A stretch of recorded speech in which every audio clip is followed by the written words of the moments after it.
Hello, everyone. Welcome back to the Anthony podcast. And today I'm joined by Stuart. So, how you doing today, Stuart? I'm doing very well, thank you. I'm very honoured to be here. How are you doing? I'm good, thank you. I've really been looking forward to this interview because I've just decided to go back to my old style. So yeah, I'm looking forward to it. Oh, I'm honoured to be here. Like I said, thank you very much. When I got the message asking, I was like, me? But no, thank you very much. I've been excited for this for a while now. Yeah, so before we start the conversation, would you mind just explaining to the people exactly who you are, please, and So my, where they might know you from? so my name's Stuart. I am a Twitch streamer. I am still learning as I go along, but I'm a big wrestling fan. I do a lot of wrestling watch-alongs, play a lot of wrestling games, some of the new, some of the old, and really just trying to catch up on years and years of video games that I've missed out on. So yeah, that's all I do really. I try and entertain. You're also a football fan, aren't you? I am indeed. Well, I say I'm a football fan, I'm a West Ham fan, so as much of a football fan as I can be.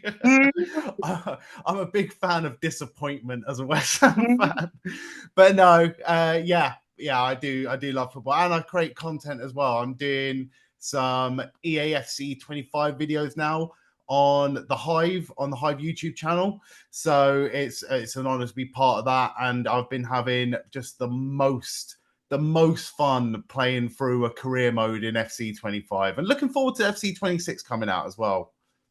The the Hive is where I first became aware of you, to be honest.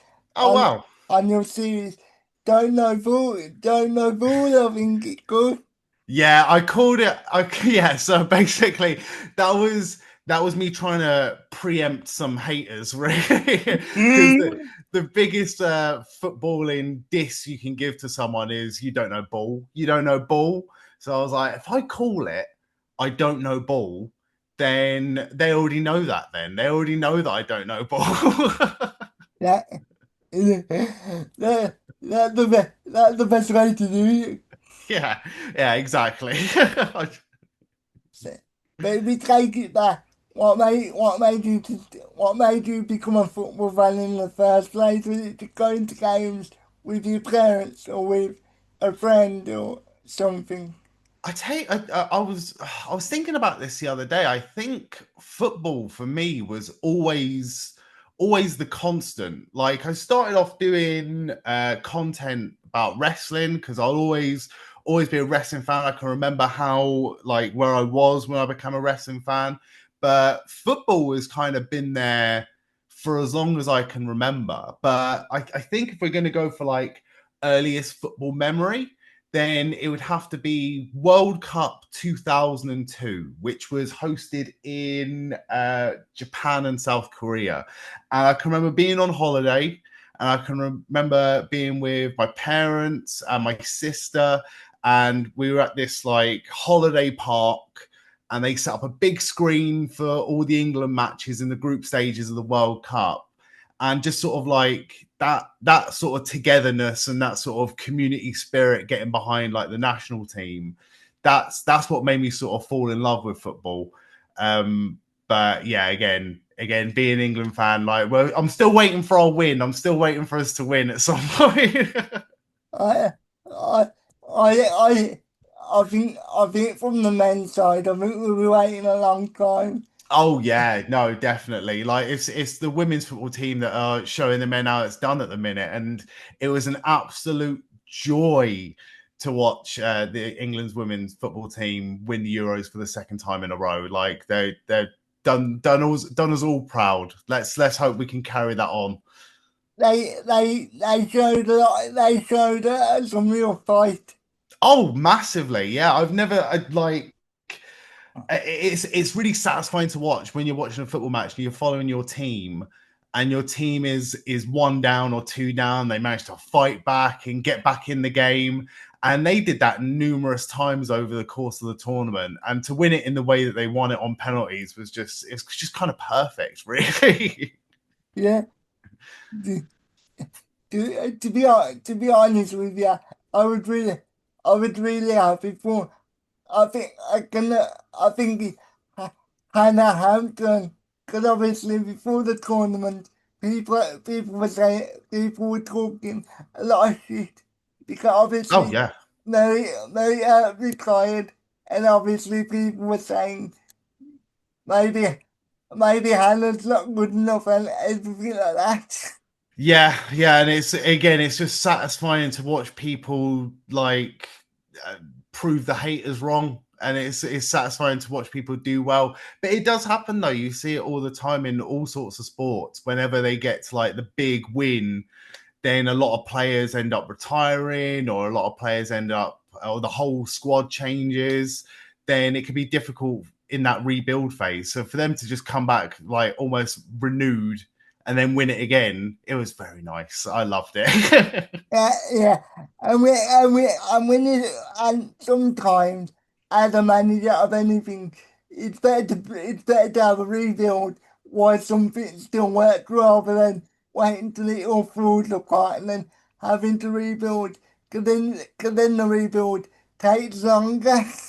Oh, massively. I mean, I think again, I don't like tribalism in anything, and I would rather be that positive football content creator that doesn't talk smack about other teams. So I don't mean this as a diss to any Man United fans, but I think Man United have been waiting for their rebuild for the last 10, 15 years at this point. It can be very, very difficult for teams to bounce back from that. Yeah. So so how did you go from supporting England that summer to go from I'm gonna follow West Ham when it just a case of that's what your that's what your family follows, so I'm gonna follow suit, or was it like no West Ham are my club? So so basically my family is very split. Like my dad's side of the family is all over the place when it comes to football teams and who they support, but my dad is a massive West Ham fan, so I think I was always destined to be a West Ham fan. Whereas my mum's side of the family, they're all Arsenal supporters, so it's very, very divided. Or it was, at least when my parents were together, it was very, very divided football wise at like family functions and things like that. But yeah, my dad's a West Ham fan. He's been a West Ham fan since he was a kid. Yeah, definitely, because it definitely, he didn't get any sort of footballing influence from his side of the family, or like his dad or his older brothers, because they're all, God, let me try to think. I think one of his brothers is a Chelsea fan and another brother's like a QPR fan. So my dad just picked West Ham. We wanted West Ham to be his team, so we're stuck with it now. So So, we'll carry on. like, can you have you ever been to any games? And if you have, what was the first game you went to live? So yeah, I try and go to games as often as I can. I'm not a season ticket holder, because season tickets are very expensive at the minute. But I do try to go to games as often as possible. The first game I actually went to, though, I completely forgot about it. You've just unlocked a memory for me here. But we were playing, it was a pre-season game, and it was away to, I think it was like away to Hayes and Yedding, who were a non-league team, or at least they were a non-league team at the time. And the manager at the time of West Ham was Harry Redknapp, who is a legendary manager in English Yeah, football, managed Tottenham and Portsmouth, and was very, very successful and very, very eccentric. And he he was a manager. I can remember, because I was only a little kid at the time, one of the ball boys who was doing stuff at the match, he like saw that I had like the program, and I like wanted to have my program signed by like some players or the manager, and the ball boy basically took me around the pitch to where Harry Redknapp was, and Harry Redknapp, um basically I got to meet him, and I was like, okay, okay. I was really nervous as well. I was still nervous now as an adult, but I was really nervous at the time. I was like, okay, can you please sign my program? And I didn't have a pen, and he was like, yeah, all right, all right. Have you got a pen? And I was like, no. And he's like, he rolled up the program like playfully, but like I felt it, but he hit me over the head with it. He was like, am I supposed to sign it then? But I ended up getting it. Do you know what? I'm gutted. I don't have that anymore, and I should have kept that. I should have kept that forever. But yeah, that's the earliest memory of football. At least going to a game. I I think I think nowadays I run that more known, but I'm a celebrity. He was known as, oh, what is he known? He was known as like the wheeler dealer, like the Del Boy manager, and someone called him that once, and he got very, very offended by it. But It was not if it was not if it was on camera, he probably would have been that guy up. oh yeah, yeah, yeah, yeah. He got away with it. He got away with it. But that would have been that would. I tell you what, if the technology existed back then like it does now, and someone had posted that on YouTube or TikTok or whatever, then I could have made a career out of this by now. At least, at least you've got a funny story to tell. Yeah, I know. Literally, I completely forgot about that. I completely forgot about that until right now. Be honest with you, I didn't expect to hear a story like that tonight, so you made my night. I'm glad to be of service.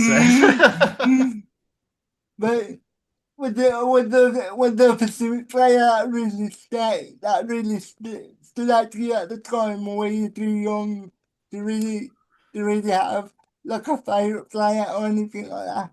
Ooh, so at the time, West Ham were like a really like notorious feeder club. So what would happen with West Ham is there'll be a lot of players that come through the youth system and the youth academy that would then, as soon as they became good, then we'd end up selling them for profit, and they'd end up going on to bigger and better things. And I'm not bitter at all, but it's just a shame if we'd have kept some of them players.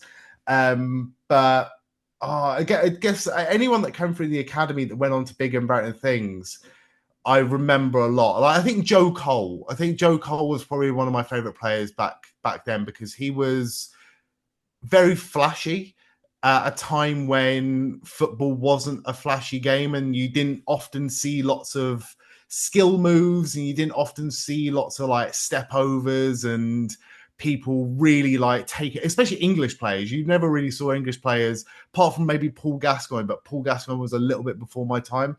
But like people like really running at defenders and really like attacking and being very, very brave on the ball.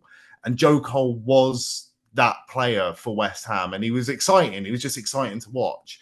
But apart from him, Paolo Di Canio, because Paolo Di Canio scored loads of goals, and Paolo Di Canio was again just another character in the game of football. So I think those two, and especially thinking about it, what my main aim as well is, because I remember the iconic Paolo Di Canio shirt was like the carrot and blue with the stripes on the collar, and it had like a big collar, and it said the sponsor was Dr. Martens, and the kit maker was Fila. And at the time, Fila wasn't like a massively big brand. I can remember wearing that shirt in public, and people taking the mickey out of me for wearing a Fila t-shirt because it wasn't Nike or Adidas.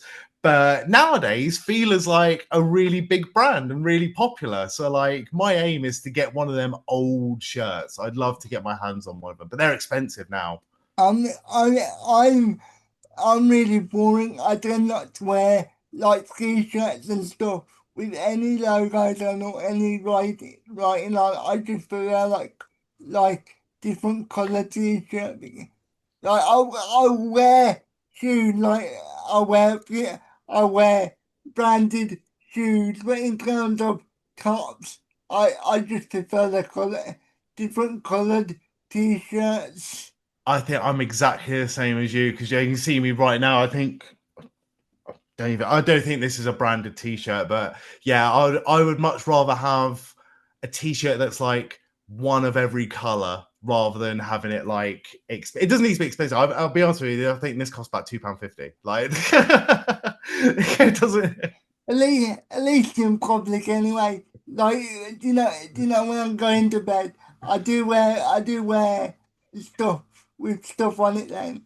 Like for example, I've got a Becky Lynch t-shirt because Oh yeah. somebody bought it for my dad for some reason. My dad doesn't have a clue who Becky Lynch or anything like that. So I just said to him one day, can I have that? Because I genuinely liked the shirt. So Yeah. now, so now I just wait the sleeve in. That's a, It's that sounds a bit weird. It's no, I get that, but wrestling t-shirts, like yeah, it's hard to find wrestling fans in the wild. Like it's very, very rare to find wrestling fans out in public, and I think a lot of wrestling fans don't often wear wrestling t-shirts in public. And the very few times that I ever did wear a wrestling t-shirt in public, always gets commented on. There's always people that come up to me. I can remember I had one of the old. Oh god, the Rusev Day t-shirts that had like it just said Happy Rusev Day on it with the Bulgarian flag, and I the amount of wrestling fans that just come out of the woodwork and they're like, Happy Rusev Day, like yes, To be honest, a lot of wrestling t-shirts. If you wear that, I find if you wear that in public, a lot of them are cringy as, you know what? yeah, no, definitely. I think I've got an Undertaker t-shirt. I wouldn't wear that in public.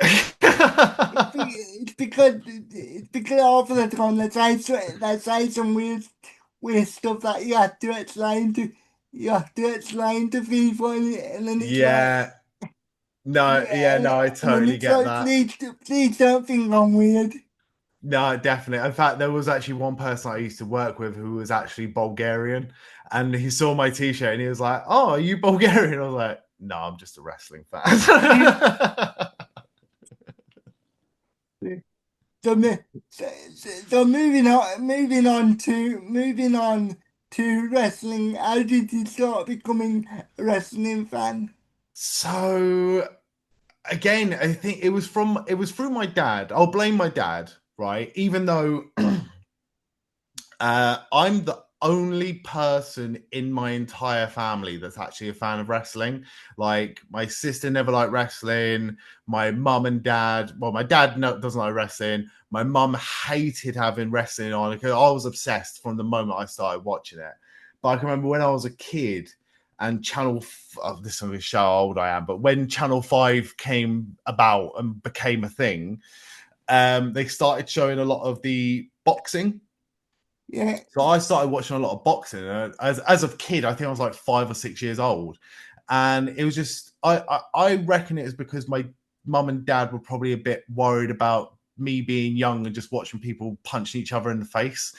And my dad was like, "If you like this, then you'll probably like wrestling because wrestling is like the way he sold it to me was."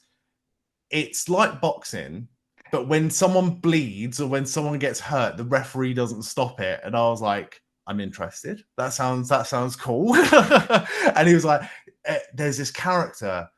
He's called the Undertaker, and when he comes out, like they have the big bong, and then the lights go out in the arena, and it all goes dark, and there's a few lights, and then it's like he's really spooky, and he comes out, and he's this massive guy, and I was like, okay, I'm really interested.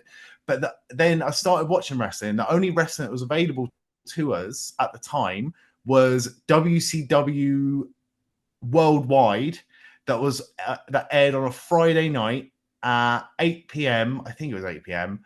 And there was obviously no Undertaker. So I ended up watching wrestling for about 2 years, a year, 2 years. And the whole time I was like, where's this Undertaker guy? It was promised an Undertaker. There's no Undertaker. And then in the year, I'm jumping ahead here, sorry. So in the year 2000, someone that my dad worked with ended up videotaping WWF Insurrection 2000, and that was the first wrestling pay per view or first WWF pay per view I ever watched. And then the next one, I think I'm getting my timelines right here, but then he recorded Judgment Day for me, and Judgment Day 2000 was the pay per view where the Undertaker returned. So I was expecting like a dark, spooky Undertaker, and I managed to catch his first time when he was a biker. So I was like, it was years, about 2000, about 5 years afterwards, I ended up seeing the Undertaker that I was promised. But yeah, I think wrestling, I was just enamored with it from the moment I started watching it So, on Channel 5. so I know you said you didn't see the Undertaker for like nearly 2 years because you had to watch WCW Worldwide, I think you said. Yeah. So would you say as soon as you got to watch WWF and you saw the Undertaker, was he one of your favourites at the time? I think.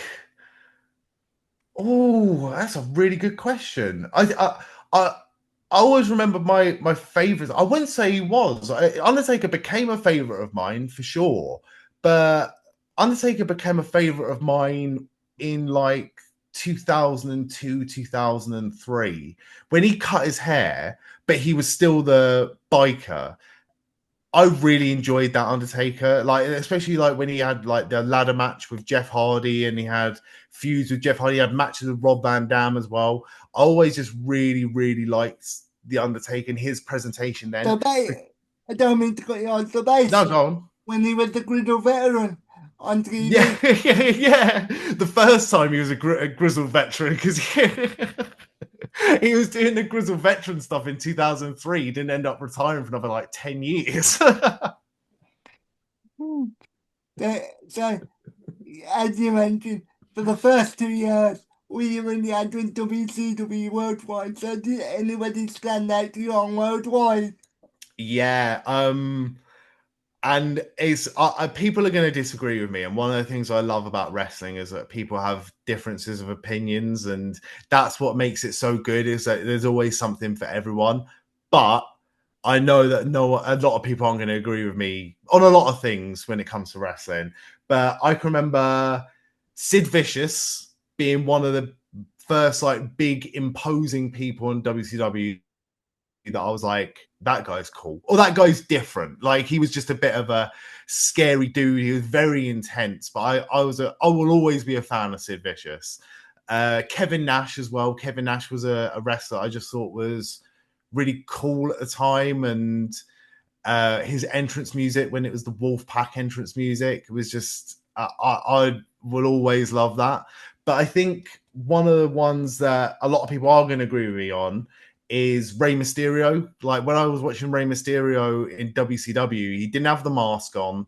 He had a bit more character about him. He was part of the Filthy Animals um, stable in WCW. And I just thought he was really relatable. And I'm not surprised that a lot of kids end up loving Rey Mysterio, because Rey Mysterio is a lot smaller than the other wrestlers. So when kids want or see someone in the wrestling ring that they can relate to, is people that they can almost look like in comparison to other people. So yeah, Rey Mysterio will always be one of, if not my favorite, possibly definitely top five. It will definitely I always be top five. I I agree what you're saying there, that children relating to wrestlers that are like them because I know this person is controversial, but Hornswoggle, he he said similar things. Mm.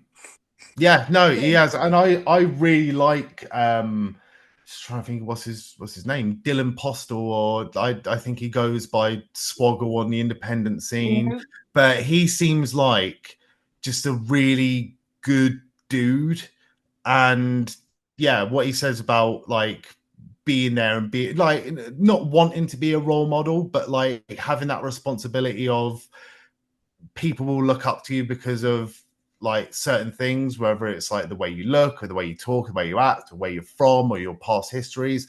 MVP said it as well, and it will always stick with me in terms of like diversity and equality in yeah, wrestling. When he, I think, pretty sure it was when he left. Oh no, it wasn't. It was when Kofi Kingston won the WWE Championship. He said it's really, really important for kids to have heroes that look like them. And as a privileged white person, it's something that I will obviously took for granted and like never really thought of. But when he said that, I was like, yeah, no, yeah, that is 100% true. yeah. I've always said I've always said it's important to have different voices because I, Mm. 'cause I don't know how much you know about me, but I have cerebral palsy, yeah. So I'm in the wheelchair, yeah. So on some extent, I can fully understand how important it is to have people that look like you on the screen. Yeah, yeah. I know. I want to ask you a question. Who is the people that you look up to, and who are the people that you cite as Like, heroes or role models or like like for example, like from the wrestling aspect, do you know Gregory Iron? yes, I do. Yeah, I do. Yeah, that's a name I haven't heard in a long time. Yeah. Yeah, and then you have that actor from Breaking Bad. I can never remember. I can never remember his name, so apologies. But he also has cerebral palsy, not to the same severity level, but you know what I mean. Yeah, there's a comedian as well. And again, I'm not gonna again not gonna remember her name. You mean Rosie Jones? Yes, Rosie Jones is one of the funniest people that I've seen on television in a long time. I'm a big fan of comedy, and I've been a big fan of comedy for as long as I've been a football and wrestling fan. And I got a little bit disenfranchised with comedy because some of the newer comedians that come on TV, just it wasn't hitting the same for me. And when Rosie Jones became a bit more um, visible on television, it was a breath of fresh air, and she's just so funny. She was so good on Taskmaster. Her and Jack D together was like the best comedy partnership that I just never expected to be so good. Yeah, as I say, I mean, to an extent, to an extent, I can understand what they mean. Obviously, I can't Mm. fully understand for obvious reasons. All you have to do is look at me to know why, but you get what I mean? Like, I can understand to an extent, but I'm never gonna fully understand because I'm not in their situation. No, exactly. I don't think anyone's going to be fully 100% having the same life experiences as everyone else, and you know what, that's the way it should be. We all need to carve out our own path, but having taken little bits from lots of different people, I'm a big proponent of. Like there are certain wrestlers. Again, I'm a bit of an open book when it comes to my life and what I've done and been through. But like, I had years of like drug abuse and drinking a lot and not looking after myself. And there's lots of wrestlers that have been through similar things that politically I don't think we'd ever agree on or ever be mates or be friends about. But listening to their stories and listening to success stories about people um, and their sobriety journeys have definitely been inspirational for me, whether it's been conscious or unconscious. So yeah. with me is Dave Batista because as somebody that started late in wrestling and the fact to be able to do so much really inspired me. Really inspired me. Because I often think when you get, because I'm going to be 30 this year, so I often think, Congratulations. thank you. So, so I often think, am I too late to make to make an impact? But I look at people like Dave, and Dave didn't get started till he was like 32. Yeah, and I think DDP in WCW, he Yeah, was even later. I think he was like 36 or 37, which I is think good. It's good for me. I was like, I could still be champion one. Because we still got time, mate. I think he was 35. Was it? Anyway, but the point is, because sometimes in society, you get told what by the time you haven't figured out what you're going to do by the time you get 30, then what you're doing. No, no, definitely. I think I still look at people now and I go, oh God, when I grow up, and they'll go, oh, I'm 32. I'm like, oh no, it's already happened. But yeah, no, I've got a bit of a warped view when it comes to age and things like that. Like I turned 32.5 years ago, and for me, it was never an issue. Like I know a lot of people have sort of existential crises or crises when coming up to a big milestone or landmark birthday, but I've lost friends at a very young age to drugs, and I've lost friends at a young age to all sorts of things. So to have the privilege really of turning 30 is something a lot of people don't really get. So I've always been like, I'm happy to be here. Like every day's a gift, every day's a bonus, really. And I've never been insecure when it comes to people who are younger than me that are doing amazing things. Like I can be jealous. I can definitely be jealous of certain things that I see, but I use that in a positive way to be like, I can do that, or I can give that a go, or I can give it a try. And that's what I've tried to do in any sort of like content creation things that I've done. But even like, and again, I won't, I'm not going to go into what I do for a living because it's Yeah, yeah, boring. But my boss is, or my line manager is 26. So like 6 years younger than me. And I've never been like, oh, why is she managing me? Like she's younger than me. Like it's never been like she 100% deserves to be there. And that's something to aspire to be to. So, you know, it's one of those things. How are you feeling about turning 30? oh yeah. To be honest, I'm not really, from a personal perspective, I'm not really that worried. 'Cause at the end Nah. of the day, it's just a number, isn't it? And my body already aches like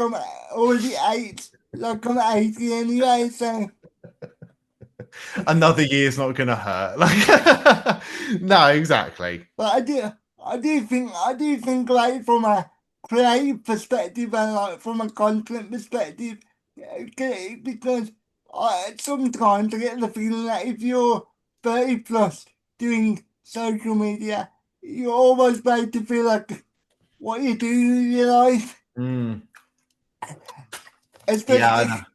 I think that often sometimes and it's hard. It's hard for a lot of people. Like I've got not massively abusive comments online, but like definitely things that like you're not going to please everyone. There's always going to be knobheads that are going to be, and apologies by the way for my language, but like there's always going to be people that aren't going to like everything that you do. And I've had people on threads and Twitter say nasty and mean things, and it's like it is so easy. The reactionary thing is to be like, "Well, I'm going to say something back," and then no, you just gotta let it go and be better than that. But it's hard for people. Like I've seen my own grandparents on Facebook, and it's put me off Facebook completely. To, to be honest, I did use Facebook to talk to people that are not on any other social media platform. 'Cause let's be honest, Facebook, but it's alright, but it's not as good as it used to be when you got things like Instagram and things like that. Yeah, no, definitely, it's definitely lost it's not for us. And It's not for us. And what you were saying, like people slagging you off and things like that, I can definitely relate to that. Because when I was covering MMA, some of the comments I used to get about my speech pattern used to really piss me off. And to the point where I stopped enjoying it anyway, like the product as a whole. But when No, I I'm with you on that. Like I really enjoy watching MMA. I don't know anything about it. I'm what they know. I'm what they call a filthy casual. I don't know anything technical, but I've always enjoyed watching MMA. But in terms of like the product and the presentation now, especially with the UFC, it's not an enjoyable thing and anymore. And and the fans are just the yeah. worst. It's just the worst. Yeah, like when I decided to step away, I was just saying I'm not enjoying it. But in reality, I was getting annoyed with the fans, and I wasn't enjoying it anyway. So it was a good excuse for me to stop covering. No, and I've actually I've watched your video of you explaining it as well, and I couldn't agree more. Really, like it had a boom. I think I got into it. Oh God, I can't remember when I got into it, but I think I got into it in like 2014 or 2015, and there was a big boom, and then just everything became a bit too political and politicized, and it just wasn't an enjoyable thing anymore. Like you're always going to get tribalism and gatekeepers in any sort of fandom. I see it in football, I see it in wrestling, I see it in everything apart from a few things. But MMA can be one of the worst, like for not embracing their own. And at that point, it's like there's no point in being part of this because it's not. You don't want to be part of something that's toxic. So And I don't want to put any wrestling fans off, but the way it's going, I can see WWE going exactly the same way, and unfortunately, it will only get worse. I can tell you, I can tell you from personal experience, it will only get worse. yeah, and it's such a shame. And I'm I've spoken about the current goings on with WWE and who they associate themselves with and who they've brought back recently. And I again, I'm not gonna rant or go on my personal opinion on it here, but yeah, it's a worrying time because it's something that, well, me and I assume us, like we've had for the longest time, and it's been a comfort and it's been a thing where we can enjoy, and it's escapism. And now it's just not becoming that anymore. It's just becoming very, very unenjoyable and very, very toxic. And I don't know how to I explain mean, it, but I yeah, mean, it's I mean, disappointing. I mean, at the end of SummerSlam night two, as soon as as soon as that music hit, I was like, I'm not surprised. Because if you look at the other side of the fence, if you look at the other side of the fence, you know TKO don't care. So what's the point? No. For me personally, like, what's the point in getting upset about it? Like, give it back. No, exactly. And I think it was Ross from Cultaholic. I was watching one of their videos, and they said it perfectly. Ross said it perfectly. Like I want to get excited about this. Like, I understand why they brought Lesnar back, because the crowd went absolutely nuts for Brock Lesnar. And I've been a fan of Brock Lesnar since, 2002 when he came into WWE. And I want to get excited about it. But while there's a dark cloud hanging over his name and what's going on legally, whether or not he's been charged with anything, whether or not he's like implicated legally, it doesn't really matter, because there's still something there, and it feels very weird that they would bring someone back that's still embroiled in something like that. And if they've come out and said, oh well, WWE legal is not found anything wrong, and it's like, yeah, but what is WWE legal? Like, what does that even mean? Like, who is that? Is it just two lawyers and a secretary that's gone, yeah, it's fine? I mean, I'm struggling, but again, I don't judge people for getting excited about it. I don't judge people for watching it still, and having that sort of excuse the pun, but wrestling with their morals and their ethics about it, because it's something that's always been in their life for the longest time. And the same kind of applies to people that are fans of Harry Potter as well, because I know Harry Potter was like, I was never really a fan of Harry Potter, and as disgraceful as J.K. Rowling is, in my opinion, I'm not a fan, but a lot of those books were based on like helping people with their mental health, and a lot of people found a lot of comfort in those books. A lot of people find a lot of comfort in wrestling, so it's really hard to just let go like that. But yeah, at the same time, I just can't. I will judge people for defending it, but I won't judge people for watching it. at, Like, at this point, I probably become desensitized. I'm like, whatever. I just can't watch it if I don't want to. yeah, exactly. And I respect anyone that's like, I'm not going to watch it. I'm not going to do this. But luckily, we're in a time now where we have got so much wrestling available to us that we're not going to go without. Like, AEW is going to be in London in a couple of weeks. We've got there's a GCW do shows sometimes with Progress. Like, the British wrestling scene isn't what it was, but it's still pretty big, and there's a lot of companies around America as well that are doing big things, so we're not going to be short.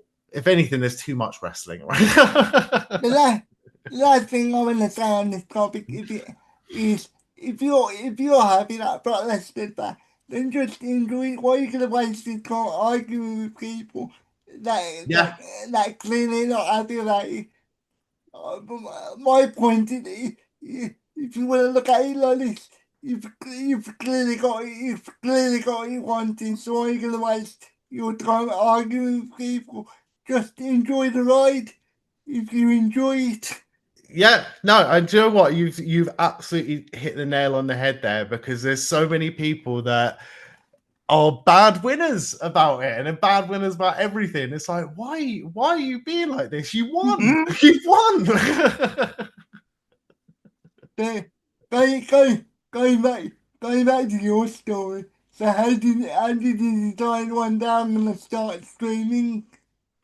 So it's a bit ironic, really, but I spent, oh god, I had the number and I used it for the first I don't know ball video, but it was when FIFA 22 was out. I put in about, I think it was like 760 hours into FIFA 22, which is a ridiculous amount of time, considering that I only ever played video games twice a week, and that was on a Friday and Saturday night.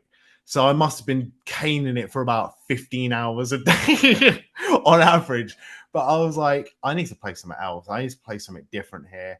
So it was the push I needed to do something that I've been wanting to do for a very long time. My big passion, or my big inspiration, was radio and talk radio and comedians doing radio shows. Like, Al Murray did a radio show in 2005 on Virgin Radio. There was a radio show, a breakfast show, by Pete and Jeff. And Pete, sadly, is no longer with us, but Jeff still does podcasting and radio bits. And there's another comedian as well. I obviously like Ricky Gervais show when that was on XFM as well. But Jimmy Carr did a radio show on XFM. And I always wanted to do that. I always wanted to do like have a microphone and sit and just talk bollocks. And that's why I'm a big fan of like unorganized radio and like almost chaotic radio. Like Ed Gamble and Matthew Crosby do a really good show on XFM at the minute. So it's a push I needed to do. I was like, I need an edge. I need a gimmick. I need something to do. So I was like, well, I've played so much FIFA for the past year, well, at that point, just years. I've only ever played FIFA. So I was like, this is a good excuse for me to have an outlet where I can play loads of different games. And I try and play as many different games as I can now. It's hard. It's easy for me to get stuck in like just the same game over and over again. But it was also a really good outlet as well for wrestling, because wrestling fans are hard to find in the wild. Like a lot of wrestling fans won't admit that they're wrestling fans. But if you advertise yourself as this is a safe space for nice wrestling fans to come and watch wrestling, play wrestling video games and like chat about wrestling, then my little corner of the internet can be that space for people. And that's what I've always just like tried to cultivate on Twitch at least. So So, yeah. so when did you start to gain traction as a streamer? Oof. What do you mean, sorry? Like Like, obviously, when you first start out, you might start with one or two people, like just finding you. But how did you start to like develop like like a genuine fan base? Like, what do you so every time? I'll always cite other people and the help and support that I've got and still get to this day from other people that have been doing it longer than I, and other people that are more knowledgeable about it. One of the first and biggest supporters and biggest helps that I've had in streaming is Spudgun. Spudgun20 on Twitch. Go and follow Spudgun. He's an amazing person. He is a wealth of knowledge on everything British television and British comedy. And he's the nicest guy, and he was very active in like the cultaholic chats. And there was one time where I was streaming. I can't remember what I was playing. I think I was playing like Bugs Bunny Lost in Time on the PS1. And I think Spudgun came in. He started chatting in my chat, and it was literally just Spudgun by himself. And we were just talking about, and it got me comfortable talking about different things and comedy, and I was getting excited about it. And then before you know it, like a couple of weeks go by, and Friday and Saturday nights, if I'm streaming, I will quite often get Spudgun's raid at the end of the night, and it's always a joy to see, and I will always be grateful for what Spudgun has done for the channel. And anytime I get an opportunity to sort of repay that back, I always will. But again, like I'll always cite the people that help me, and I take a lot of inspiration. I take a lot of motivation from everyone that's at the Hive, especially Josh at the Hive. Like I can remember there was one night where I was streaming, and I can't remember what I was playing. I think I was just playing WWE 2K24, and I finished streaming. And I'm a big fan of old wrestling games, so I was like, right, let's find someone to raid. Let's find someone to raid out to, and I just typed in like the first old wrestling game that came to my head. I typed in WWE 13, and there was one person playing WWE 13 at the time, and it was at 4 o'clock in the morning where I am. So I think it must have been like midday afternoon for when Josh was playing WWE 13. I was like, all right, sweet. Let's go and raid this person, and went into the chat, and everything about Josh's stream seemed so professional and polished and together, and it was entertaining, and it was engaging, and everything about it was just like a welcoming space. And again, I was like, okay, I need to up my game here. I need to make my things look a bit prettier. I, you want you want to hear something you want to hear something funny? I might have been in that stream because I think you were playing universe mode or something like that, or Yeah. Yeah. when when I do go on Twitch, I don't normally comment in the live chat. That's just me. I just don't like it because it takes me a while to chat. So when I am watching a stream, I genuinely like to watch it, like I'm watching a film or something like that. That's really cool, and that's what I've always loved. Like there's where when like growing up listening to radio a lot, like there wasn't a lot of interactivity. Like anytime people do chat in the chat, I'm always 100% grateful. But like it doesn't change the fact for me. I know it can be a bit of a bone of contention for some people, and I don't know why, but it doesn't matter to me whether you are watching and not chatting, if you're just like in the background doing your own thing, or if you're watching intently, or if you're getting involved in the chat. Everyone is equal and everyone is welcome. So like, Yeah, I yeah, agree. I agree with that. As long as they're good people. yeah, exactly. Only good people though. Yeah. So, so you mentioned how I spoken with the first person that really got you, that really elevated you. What do you think attracted spoken to you? Was it just your personality, or was it just a case of speaking for a while and getting to know each other and then thinking he's alright? I think it's similar interests, and I know exactly what it would have been as well, because um I'm a massive fan. Like I said, I'm a massive fan of comedy. But like one of my, I don't want to say comedy inspirations because it makes me seem like I'm putting myself anywhere near these people's levels. But I was always a fan when I was growing up of Rick Mail, and Rick Mail again. I think he passed away about 15, 20 years ago at this point. Now is a long time, but he was. Uh, yeah, I was being a big fan of Rick Mail, and I know that a lot of people maybe have never heard of Rick Mail, and that upsets me a little bit. But again, I just think that he didn't really get a lot of promotion, especially in his passing. A lot of work that he's done, there's been a lot of anniversaries of that haven't been acknowledged by the BBC, which is ridiculous because he did so much work for the BBC and at the BBC. But anytime there was any ever mention of Rick Mail or anything Rick Mail adjacent, then in the Cultaholic chat, I would always chime in with something. Spudgun has a massive interest in comedy and television. And I can't remember, I think I must have as well been in Spudgun's chat as well.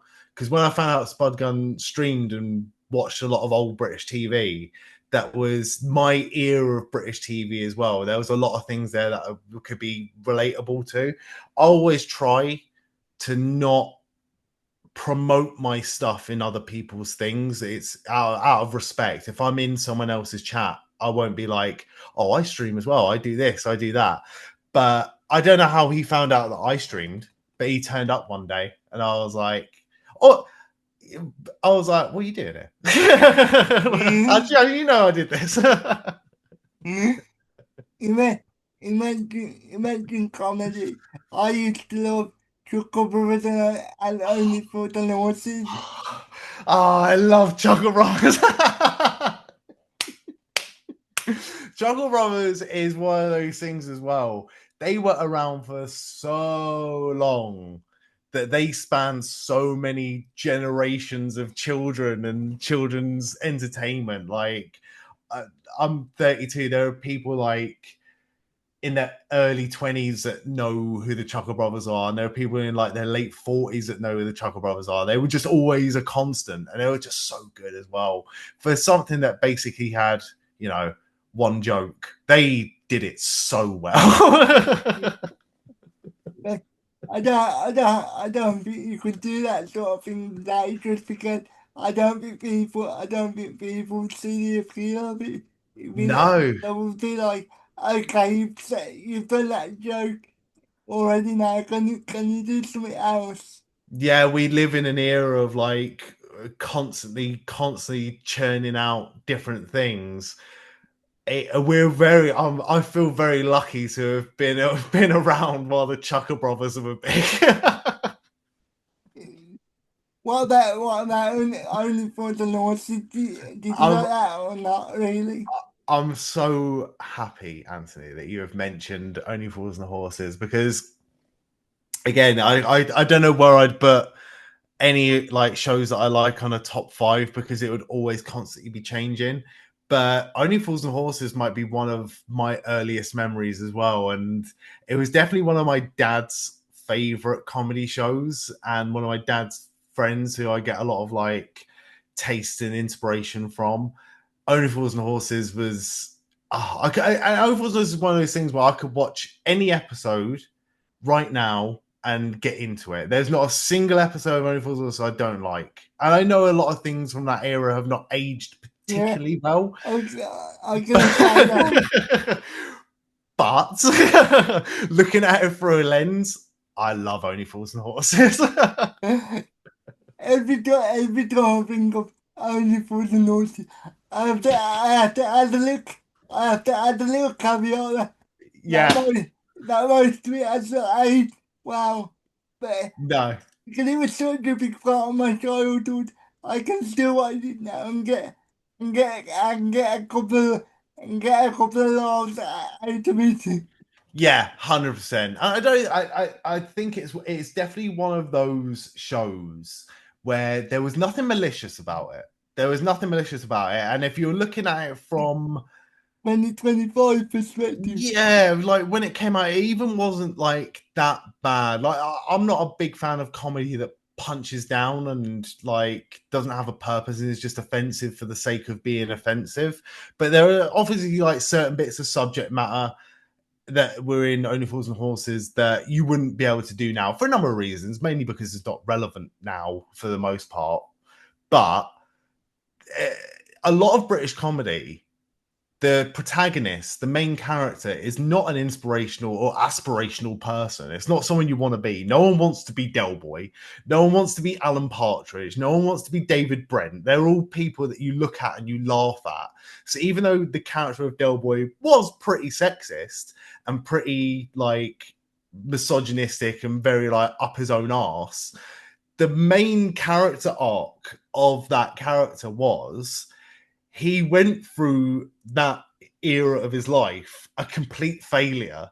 And then as soon as he met his partner, Raquel, and as soon as he had a kid, he became a different person. Like he was the most loyal family man that would do anything for his family and would became a success in life. So it did in a roundabout way. They probably didn't do it intentionally, but in a roundabout way, it did have quite a good message about it, I think.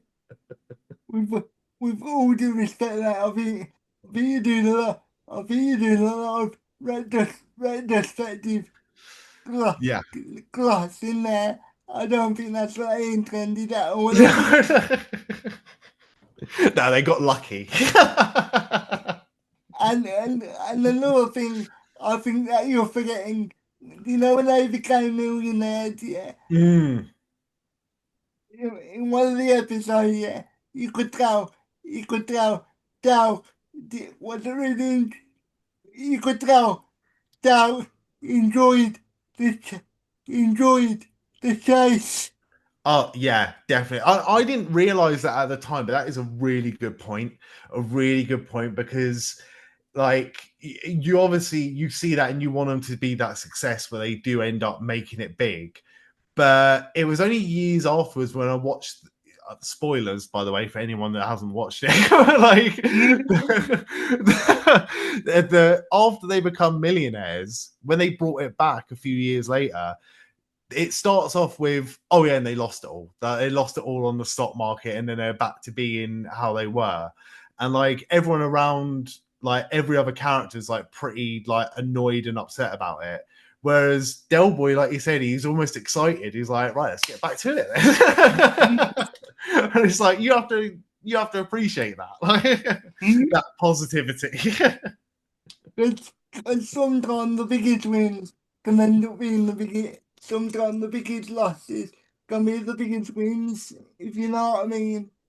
Yeah, definitely. Like it changes people and it loses something. And all shows, all TV shows should kind of end at that point. I really liked the Big Bang Theory, but it had, and it's nowhere near as bad as what people say that it is. Like a lot of people have very strong opinions on the Big Bang Theory. I really liked Big Bang Theory, but it definitely had a dip in the middle when Leonard and Penny got together. Because when they got together, that's usually when TV shows end. That's like, oh yeah, he's like he got the girl, like then everyone lived happily ever after. So when it carried on, I was like, oh, why is this carrying on now? But then it had like its own little forking off story arcs at the end that kind of made sense. But Lee Mack as well. Lee Mack's TV show Not Going Out. I really enjoyed that for like the first 7 or 8 series. And then as soon as they got together and then like it showed their family life, I was like, oh, I'm not sure about this. Like Yeah. it lost it a bit. So, do you know series like that, like about two people getting together? Yeah, I think once they've gotten together, it's hard to keep that magic going, in my Yeah. opinion. Yeah. Especially if that's the main story arc as well. Like uh, The Office. Like I'm a fan of The Office. I'm not like the biggest super fan of The Office, but the main story arc from that was the sort of like the love story between two characters, and that's exactly where they ended it, and it left people wanting more, and that's where a lot of things go wrong, I think. But it's an easy formula. I don't understand. I I've I've never seen one single episode of The Big Bang Theory. I've seen 5 seconds as I'm flipping through channels, but I've never actually sat there. I've never actually turned on The Big Bang Theory episode and watched it from start to finish. I I mean, I would recommend it. I would recommend it. Again, I think a lot of people have very strong opinions about it because, and again, this goes back to what we were talking about before, like, because one of the characters, Sheldon, he's, they never mention it. They never like label it or anything like that, but he is like autistic. And I know like portraying a character like that on television can be very polarizing. It's something you have to, with a certain respect, like tread carefully, but also acknowledge and include as well as best as possible. And like don't make it a dirty thing or don't make it like a point of ridicule is the Yeah, word I was going for. But I know a lot, again, like I'm in no position to tell people what they should and shouldn't get offended by, but I've spoken to people on both sides of the fence. I've spoken to autistic people that didn't like that portrayal of Sheldon, didn't like that portrayal of the character, and would rather not watch The Big Bang Theory based on that. And I also know autistic people that love the character of Sheldon because it was, again, someone that they could relate to and someone that they felt was giving them visibility.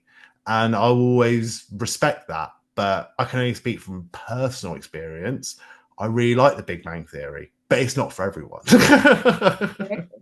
it's yeah.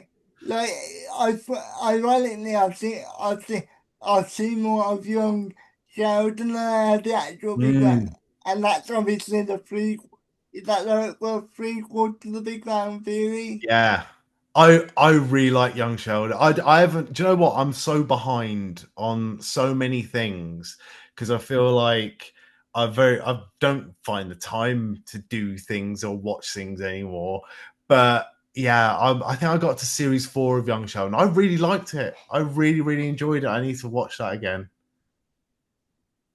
So I forgot where we were now, so I'm just gonna Sorry. so so so what games really stood out to you as the games that really elevated your swimming career that you found not only you were enjoying but also the audience were enjoying. Definitely.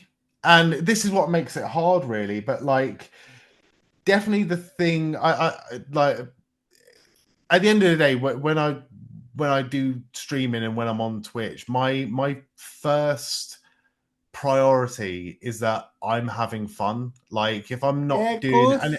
and the same thing goes to like any sort of uh outside thing that I do. Like as soon as like you like invited me on here, Anthony, I was like, yeah, 100% because like it's going to be fun. I'm going to enjoy myself. So I try to play games or try to play the game that I'm interested in. And if other people are interested by it as well, then it's a bonus. And I'm very grateful that anyone sort of hangs around with me in my streams. But the thing that really got for me is like something a bit of like of advice that I got early on was like pick something and be consistent with it. And I didn't do it by choice. It was just because I was having fun with it. But WWE 2K24, the universe mode on that, I got so in deep with it and I like created loads of arenas. I created like never created characters because it's way beyond my skill set. And there's a big community of people that play WWE 2K games that are far more talented than me when it comes to that sort of thing. But I really enjoyed that, and I found like a lot of people were getting um like coming into the chat and getting involved with the streams because they were interested in like what I was doing in the universe mode. And that's what kind of makes it upsetting a bit about WWE 2K25 because I just think I caned it so much last year on 2K that I've really struggled to find that motivation to do it again.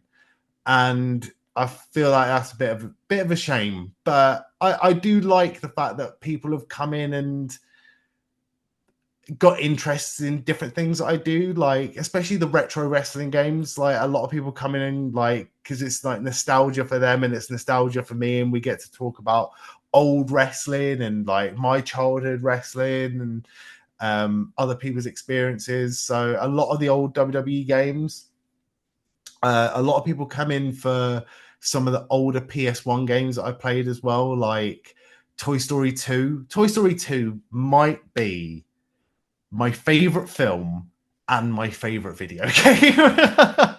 And there was a lot of people that came in for that, and I very much appreciate that. But yeah, there's a lot of different things, but I'd have to say WWE 2K like really built an audience on that a little bit. Don't don't even get me started on Toy Story. No, go on. They should have ended it after the third one, in my opinion. I I both agree and disagree. But like I agree with you that like because I went to the cinema to see the fourth one and I was like, this is great. I can't wait for this. Like this is gonna be amazing. And I walked out and I was like, either like hindsight being 2020, they should have ended it after the third one. But the first thing I said after we left the cinema was they better make a fifth one because it can't end like that. It can't end like that. In hindsight, I completely understand the reason why they went the way they went with Andy giving his toys away. But in the moment, Mm. I was a bit like, oh, no, I need to get the toys, but I understand. I, Obviously, when you get to like older teenager and into young adult, you can't keep your toys. You have to give them away to the younger children or the children. Period. yeah. It's funny you say that though, because I feel like I've spent a bit of money, like not not a stupid amount of money, because I'm not rich or anything, but like I can remember being a kid and being like, I'm too old for these toys now, and I'm gonna give them away. I'm gonna sell them at a car boot sale. And I'm gonna buy something with them. And in my adulthood, and I don't live life with regret. I don't believe in living life with regret. But in my adulthood, I've definitely thought about certain things. I've gone, oh, I wish I kept that. I wish I kept like I had a PSP that broke, and I was like, I threw it in the bin. And I wish I kept that because that could have been a nice little project to try and fix or something. But I can remember all of my old Toy Story toys I gave away, and every time they brought out a Toy Story film, they'd also bring out like the new line of Toy Story toys. And I went into a charity shop a few months ago, and on the counter was a Toy Story 2 era Buzz Lightyear. And I saw it and I was like, I need it. I don't want it.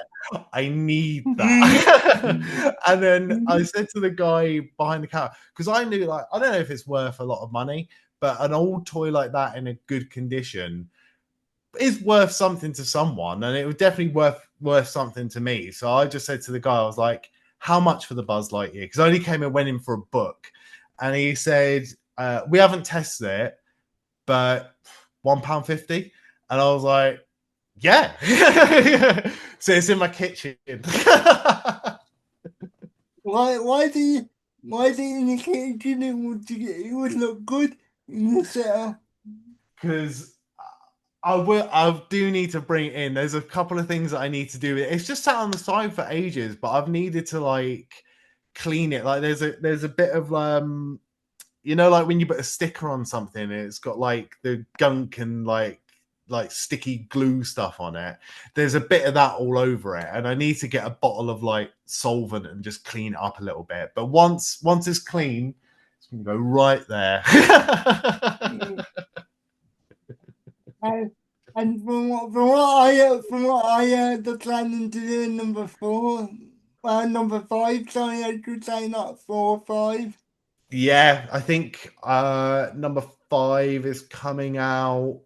Oh, when is it coming out? I think it might be next year. It's either next year or the year after. But again, like I agree with you. Number 4 wasn't fantastic. I'm still gonna watch 5. Yeah, yeah. I just, I just want a satisfying conclusion, to be honest. Yeah, although I don't know, like we said, the world we live in when it comes to online streaming and content, we could be in for Toy Story 9 at this point, like like the I, new Fast and Furious. I, I heard that they might bring back the character of Andy. I mean, I hope not. I don't know. Yeah, like maybe just as like a little nod or a cameo or something, but I don't know. It'd be interesting to see. It would be interesting to see. Again, one thing that I would love to see them do is a video game, and I just don't think they're ever going to do it anymore. But like one of the big exciting things about Disney films, especially, was whenever a film came out, there'd always be like a video game tie-in. And there was a Toy Story 1 video game. There was a Toy Story 2 video game, which is one of my favorites of all time. There's a Toy Story 3 video game, which I had never played before until like 2 or 3 weeks ago. And I played it I, on Twitch and it was really good. I didn't even know there was a third game. I think it really slipped under the radar because it was years afterwards that I found out it existed. But it came out on the PS3 and the Xbox 360, Yeah, and you can still get it on like the online storefronts as well. Um, But yeah, really good game. And then when Toy Story 4 came out, I think I was like, when did Toy Story 4 come out? It was like just before pandemic era, I think, or just after pandemic era. I honestly, the pandemic era, it felt like 5 or 6 years in one year. So It really did. It really did. But I was excited. I was excited for a potential like Toy Story 4 game. And it just never happened. Gutted about that. And it's the same thing that goes with The Simpsons as well, because I was a massive and still am a massive fan of The Simpsons. And I knew the writing was on the wall there. I understood where gaming was going, especially with license and video game, movie and TV tie-ins was going, when they directed all their attention away from a potential hit and run sequel or a Simpsons game 2 to just doing the mobile game, because then they could monetize it in other ways. And it was just, again, disappointing. Understand why they did it. I did play a lot of Simpsons Tapped Out as well when that was out and when that was big. But I'd love another Simpsons game. I, to be honest with you, as I'm getting older, yeah, I've stopped playing video games because of myself, of course, yeah. I can't really play them very well. And when I was younger, I used to have a lot more perseverance, but now I'm like, you know what, I just can't do it, and I would rather do something that I can do. Because Yeah, yeah. what you say, 100%. Like, enjoyment comes first. Like, you do, if you find something that you do that makes you happy, that's most important. because what I used to do is, when I was younger, I used to just keep going, because I enjoyed doing that. But as I got older, I just got frustrated, because you know what happened? I started watching streamers and let's plays, and then that really annoyed me that I couldn't play the game as well as I could. Yeah, yeah, yeah, I feel like I get that as well a little bit. So obviously not to downplay it, but yeah, there's a lot of talented people that make me feel inadequate when it comes to gaming, and But that's why I but don't know ball. Like, but, but at least you can press the buttons. I can't even press the buttons. That's a bit different in my case. But oh, massively, yeah. so so so yeah. So when did you start talking to Josh, the owner of the Hive?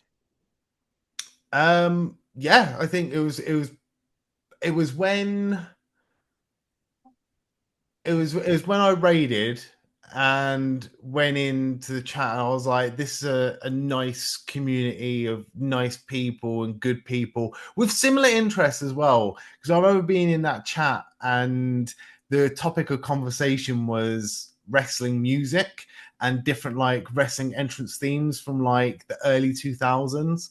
I was like, I can get involved in this because I love, that's my era, and that's one of the things that I loved about wrestling was just like the pageantry of it and the presentation and the characters more than the wrestling itself. So I just really enjoyed that, and I don't think I ever like intentionally like try to worm my way in or like do anything like that, because like I said, like my biggest priority was always, having fun, and always like look to I always like enjoy playing games with people, or like having a bit of interaction or like chatting with people like your good self. So yeah, there was, I can't even remember, it's all a bit of a blur, but I can remember I invited Josh on the channel once upon a time and we played some SmackDown Shut Your Mouth. So yeah, just shared interests with people. I really enjoy that, and I really appreciate it as well, because like I said, Josh has done a lot for a lot of people at the Hive and is definitely pushed me to up my game. Before I started talking to Josh, I never used to upload VODs to YouTube, and I never even bothered. If I ever did, I never bothered doing a thumbnail for it. Whereas now I'm like, okay, presentation, do this, do that. Like, yeah, very, very cool. Uh, What, in your opinion, why do you think Josh stand out so much to people? Because every time I see a VOD from Josh, no matter what it is, I always tend to click on it because I know it's going to be a good time. Whether that's the pay-per-view sims or whether it's playing a GTA or Red Dead or whatever it is, or the Star Wars Lego game, as it do, Yes. as it's doing at the time of recording. I think, and I'd like, again, I can't speak for Josh. I don't want to pull the curtain back too much because that's his Yeah, business to do. But from knowing him for the short period of time, from a distance, I know that he is incredibly passionate about what he does, and he cares an awful lot about what he does. And when it comes to like the presentation, the production side of it, he is very much a person that wants it to be perfect and wants it to be good and wants people to enjoy it. But at the same time, when it comes to his actual content and what he does, like what the sort of games he plays, it's things that he enjoys and things that he wants to do and things that he has a passion for. He has a passion for old wrestling games. He has a passion for women's wrestling. He has a passion for talking wrestling. He has a passion for Rockstar games. He did a really good article about Rockstar games on the Hive Substack that I recommend people read, because it's inspired me again to go, okay, you know, there's a lot of old Rockstar games that I like and I want to play, and also a lot of Rockstar games that I've never played before and I would like to give a go. So it's having that, and I think as well what he's done um, with the Hive has been something that radiates with people, that wanting to help people, that wanting to encourage people to level up and wanting people to support each other and be good to each other. Um, that's what people are drawn to, I think, is wanting to feel welcomed. And whenever you're in your Hive stream, you always feel welcomed. And whether you're watching a VOD, you always feel like you're a part of it. And that's something that I've always tried to cultivate as well. So yeah. Just a I, good dude. It's just a good dude. I, I, I could, I could literally watch Josh talk about anything. I wish sometimes he could just have a podcast, just talk about that, just talk about everyday stuff. Because he got such a personality that I think that would really resonate with people. Absolutely. I completely agree. And I think that's something I've, you know, would want to do at some point, but it's time, isn't it? It's just finding the time to do it. Everyone's so busy, so passionate at doing other things. But yeah, if he did that, I've no doubt it would be a success. He does a podcast though. He does a TNA Impact podcast. So that's always good to listen to. Yeah, but that's like I'm more on like just everyday stuff, not just about wrestling. Yeah. Obviously, I love wrestling, but when I like a personality, I always think, what do they think about this and what do they think about that?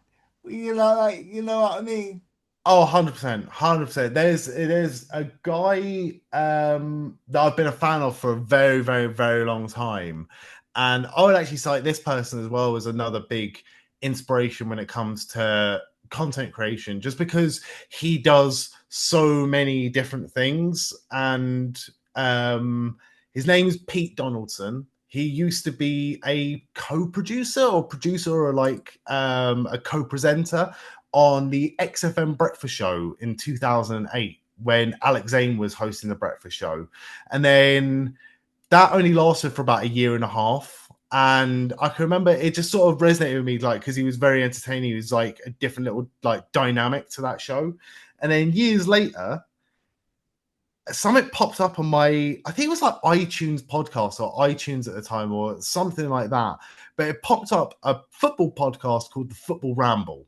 And then he was one of the presenters on the Football Ramble. I was like, oh, it's this guy. I was like, that's cool. And I started listening to that. And then that podcast became a podcast network. And he had different podcasts doing all sorts of different things. He did a podcast called Abroad in Japan. So it was like him and this guy who's like a real like massive into going to Japan, and so is he as well. So those who were just talking about like Japanese culture and things like that. Then he did a podcast called Wrestle Me, which was a podcast where he is not a wrestling fan, but his friend is a massive wrestling fan. And then his friend would educate him about different WrestleManias throughout the years.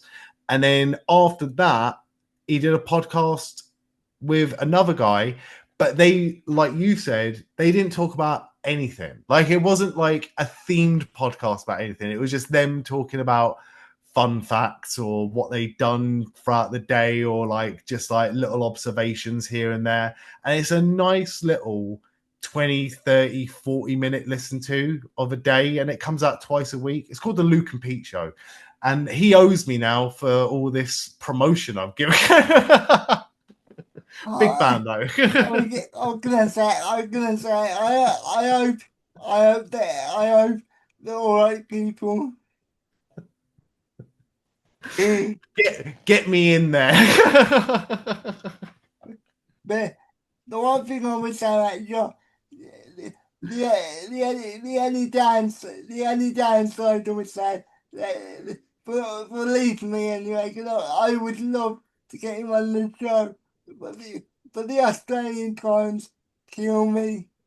Oh yeah, I think I've yeah, I've had good training being a wrestling fan in the UK, because like having to like stay up until 1 o'clock in the morning just for the wrestling to start has been a pretty much a constant for a long time now in my life. So I'm very used to being a bit of a vampire when it comes to that sort of thing. And there's a few other people for the Hive as well that we're always trying to catch each other, getting at the right times and getting in there. And Ryan, who I did a really good video with on the Hive, playing some FIFA and talking some football and some music and stuff. Like he is in Sydney, and it's yeah, it was like 10 o'clock in the morning for me, was like 7 o'clock in the evening for him. But then again, you factor in weekends and people working and people and family stuff, and I think he's got a little one as well. It's such an arse ache. It's such a ball Yeah, ache to get people I laying at the same time. I don't know whether you noticed, but I did yawn, so I apologize for yawning. No, you crack on. I'm boring. Don't worry. Nah. I've had a busy day today, so that's the reason why. But I am supposed to be having somebody from Australia. I'm saying I don't want to give it away yet, but No, it's taken us a good couple of months to sort it out. So we're gonna try and do it sometime in October. that's nice. That's not. And there's a yeah. There's definitely things that I'd like to do as well with some people from Australia that are just yeah. It's worth the wait.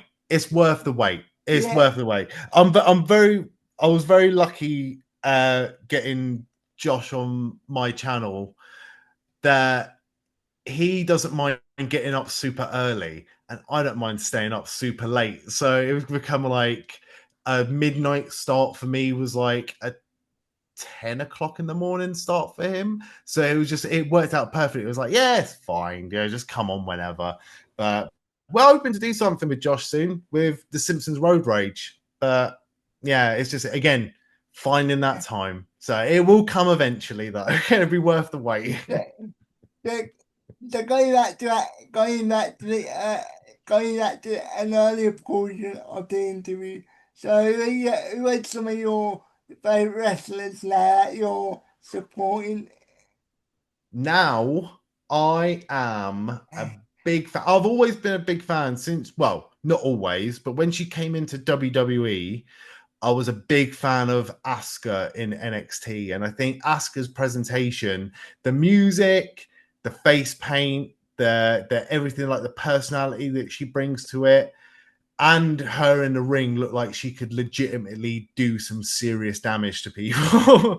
I really, really like Asuka. Um, it's a really good question. Brian Danielson, like I know he's not wrestling full time at the minute for AEW, and he hasn't had a match for a while now, like over a year, nearly a year. But Brian Danielson, One, one of my goats. yeah, he's so good. He doesn't have a bad match. He just doesn't have a bad match at all. Like even like in WWE, I was obviously part of that yes movement and enamored with Daniel Bryan at the time. And I actually like I went to SmackDown in 2014.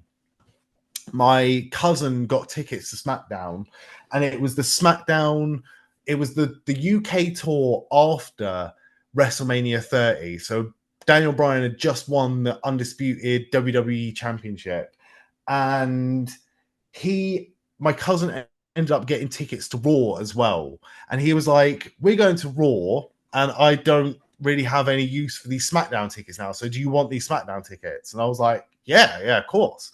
So we went, and I was hyped because I was like, "Oh, I'm gonna get to see Daniel Bryan. We get to do the Yes live." Like I was like so excited.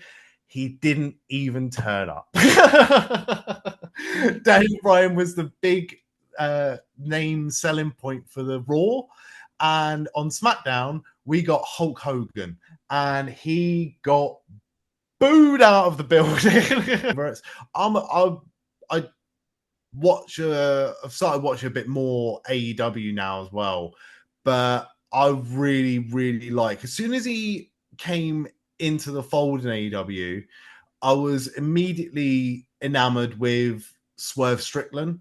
And Swerve has become a big, big favorite of mine. I really, really enjoy everything that he does. So when I went to All In last year at Wembley Stadium, the fact that I got to see Swerve versus Brian Danielson in the main event, I was like, this is perfect. This is just a perfect match. And that was so good. So yeah, I'll have to put Swerve, probably one of my favorites of right If now. if I had any creative say in AEW, I would make Swerve the world champion for 5 years. Oh, I 100%. honestly think I honestly think he's that good.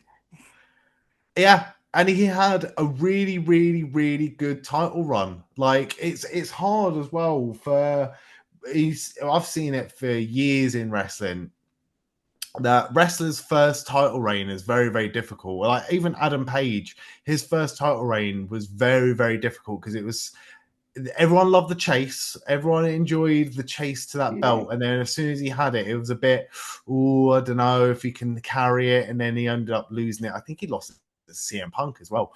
yeah.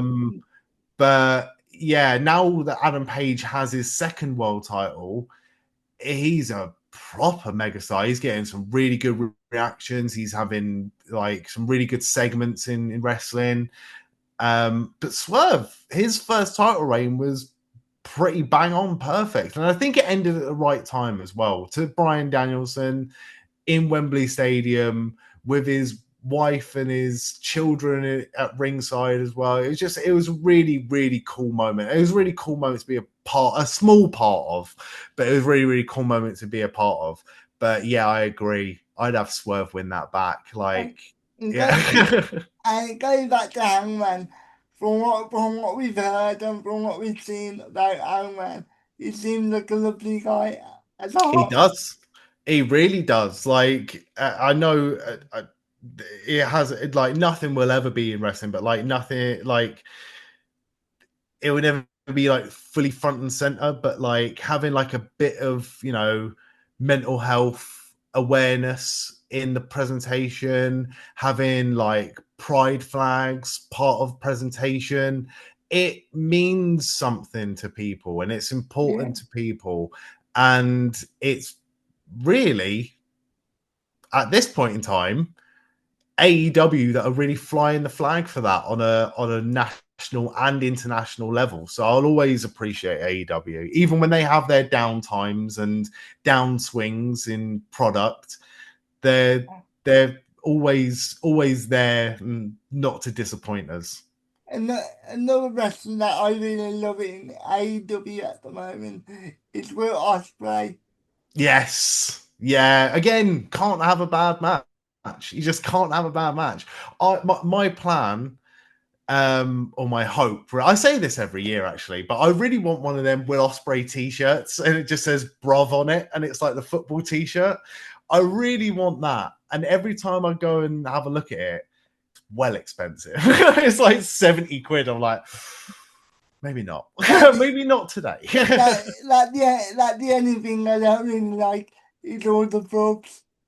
I do wonder did he do that because he actually does that or did he just doing it to play into the UK thing? I ah I think he really does do it. I think he really does do it. But I have caught myself doing it now, and I hate it. Like I started saying bruv and bro ironically, and I've caught myself a fair few times on streams at work, in my to family, saying it. And I'm like, oh, this isn't going to become part of my vocabulary at this point. I can't do it. Another another thing I like about what I say personally is his that story like he's struggle with autism and things like that. Mm. Yeah, I think he's talked about it, like his Yeah, dyslexia and his yeah, ADHD as well. So yeah. yeah, he. Apologies. That's what I meant. Oh no, no, Apologies. no, no. Yeah, like it's very, very important, like we said, and it's very bold for people to talk about things like that. I hate. Okay, I'm not going to get on my soapbox here, but I don't like. I don't like the word brave. I think the brave almost has like almost like to It's a con. certain people it has a bit of a negative connotation. Like it reinforces a negative stereotype that it's something to be ashamed of or something that you need to be brave to just want to live your life and be like part of society. Like my sister has it, right? My sister has she has her firstborn daughter, my niece, has additional needs and she needs a lot of care and a lot of attention. And people come up to my sister and be like, "Oh, you're so brave." She's like, "No, I'm just a mum. Like, leave me alone." Yeah. Some people have done that to me in the past, and I'm always nice, but I'm always nice, right? But in the back of my mind, I'm like, leave me alone. Yeah, no, I had it as oh, sometimes when I'm patient, I can be I can take it.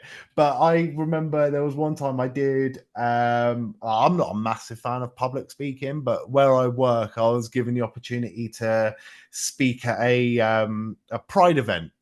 And I got to speak about my story or my LGBTQI plus Yeah. inspirations and things like that. And then afterwards, someone came up to me and said, "Oh, you're so brave." And I was like, "Brave in what way? Brave for public speaking or brave for just living my life?"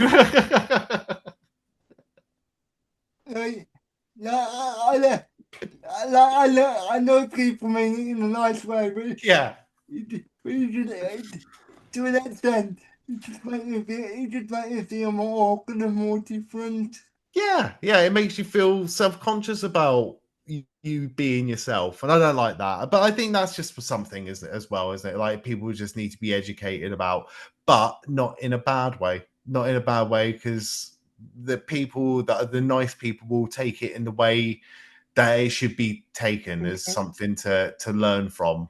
And I think over the past 10, 15 years, I've learned numerous things about numerous people that I'm like, oh, okay. Like pronouns. Pronouns was never a big thing when I was growing up. And now I'm like, okay, I get it.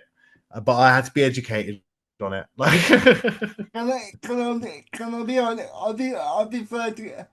I prefer to call people just by the name, to be honest, because otherwise I can get a bit confused, and because the last thing I want to do is purposely offend somebody, so I just prefer to call people by their names. 100%, 100%. I'm always terrified. I was terrified of getting people's names wrong as well, or going up to famous people, like because I not like often go up to famous people, but like if I sometimes at wrestling events, you see people, content creators, radio hosts, podcasters. I want to go up to people and be like, "Are you this person?" And every time I'm like, I'll leave it. I'll leave it. I love Athena. Again, Oh, yes. Yeah. I was when she got released by WWE, I was like, what have they done? Like this woman is a star. Like and when All in Texas happened, and I was like, she's from Texas. She trained in Texas. If she's in that battle royal, I want her to win. So the fact that she ended up winning that casino gauntlet, I was so happy for her. So happy for her. I really can't wait to see her versus Tony Storm coming up soon. That's gonna be so good. I think it's absolute crime that Athena's been on Ring of Honor for so long.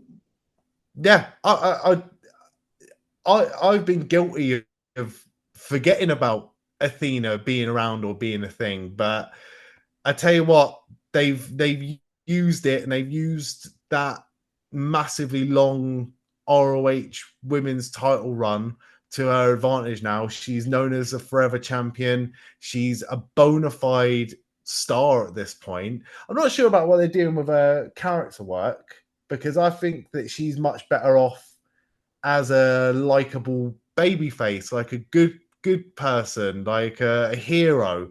And they've made her a bit of a villain of the piece, but whatever she does, she's entertaining, and she's so good in the ring as well. I I personally like the minion sort of thing, like the like the like the Queen sort of thing. If you want to use that term with Mm, Athena and Billy Starks, I think that's been a really good combination from what I've seen. yeah, no, yeah, definitely hasn't been bad, but I think because I'm such a fan of her, I just want to cheer her. Like, Well, you can still can when it comes to wrestling that I like. I don't care whether the heel, yeah, baby face, whatever. If I like them, I'm tuning them.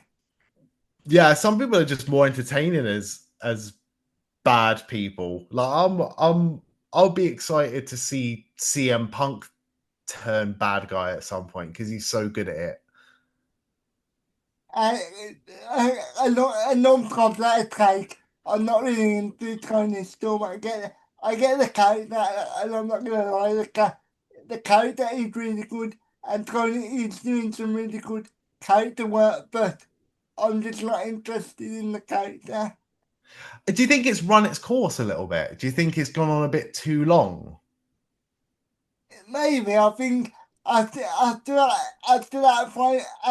match with Mariah, whatever, I can't Mm, remember what they called it, but after that match with Mariah May, I think they should have not not completely got not completely gotten away from it, but maybe pulled it back a little bit.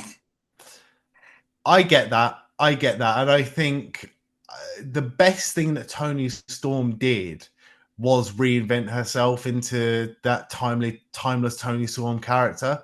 But when you do something like that, it's almost becomes customary then to constantly reinvent yourself. So I think now people are expecting like, what's next? What's new? What's going to happen? What's she going to be this time?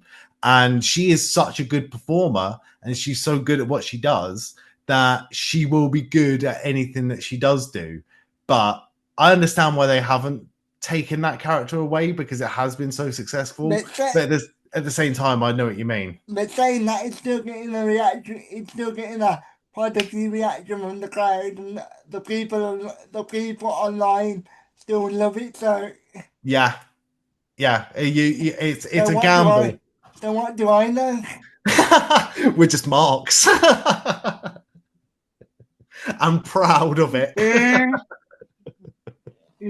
so, so, so who would you say are your legacy wrestlers? Like wrestlers that even though you might not like them anymore, they can always have a special place in your heart for some reason. Oh, that's such a good question. Um, Again, I think I do like the more obscure characters that make an impact, and the obscure characters that I remember from my childhood that I was enamored with at the time that may not have been like the biggest star in the world. I was always a big fan of Too Cool.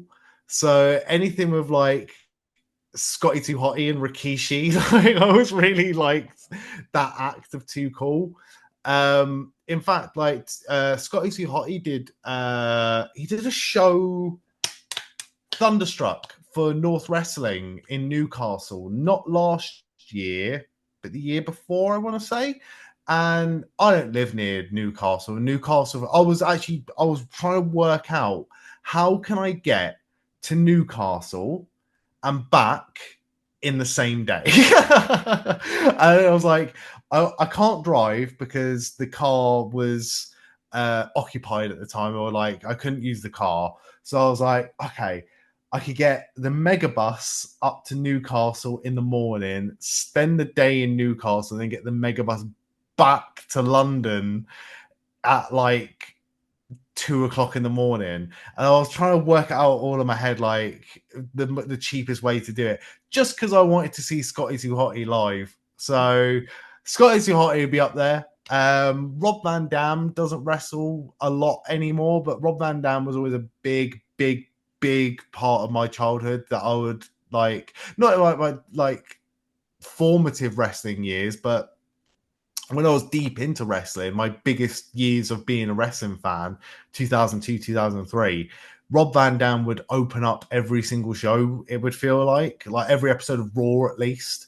So I was Yeah. always excited to see Rob Van Dam. Like, he's such a good wrestler. For me, it has to be John Cena. 'Cause that was the first wrestler that I saw on WWE after Burn, I think it was in 2002 when when he faced Kurt Angle. I remember that very well as well. Yeah. That was like the peak of my, like I said, the peak of my fandom. Like John Cena debuted, I remember watching it at the time. Probably not live because I don't think SmackDown was live at that point. But even then, like, because I was 9 or 10 years I old. I was 6, 7 years Yeah, old.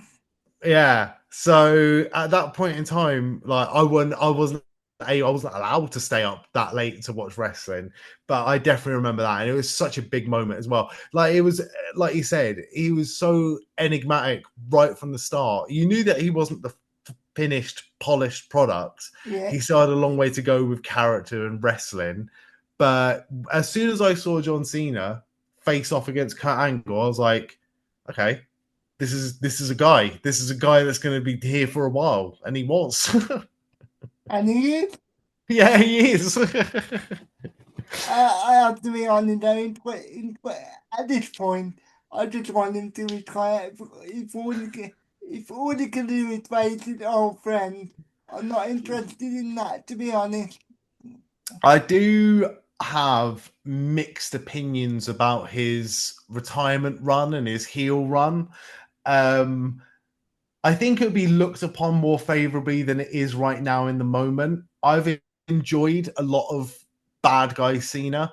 I've enjoyed a lot of like the run up to WrestleMania with him and Cody. I really enjoyed some of his heel promos because he really did show how much of a genius he is in terms of working the crowd and being able to predict what the crowd were going to do. And I think that's a special talent that you can't really teach. That just comes with experience. I really enjoyed his promo against CM Punk where Yeah, he did the yeah, piper.